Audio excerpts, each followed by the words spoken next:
គ្មានជម្រើសការពិតទៅជម្រើសរបស់មនុស្សយើងមានដូចគ្នាតែប្រហែលជាយើងមិនបានចាប់អារម្មណ៍ទើបគិតថាគ្មានជម្រើសគ្មានវិធីដោះស្រាយទេការគិតជំនួសអ្នកដទៃវាធ្វើឲ្យយើងវេទនាចិត្តខ្លួនឯងដែលមិនអាចជ្រើសរើសធ្វើអ្វីមួយសម្រាប់ខ្លួនឯងបានជម្រើសដែលយើងអាចជ្រើសរើសបានវាអាចមានពីរជម្រើសឬលើសពីជម្រើសទៅទៀត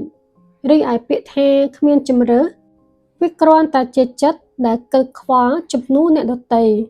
ព្រោះខ្លាចគេលំបាកប៉ុន្តែមិនខ្លាចខ្លួនឯងវេទនាមនុស្សយើងកើតមកជាមួយនឹងជីវិតដែលអស្ចារ្យរៀងៗខ្លួន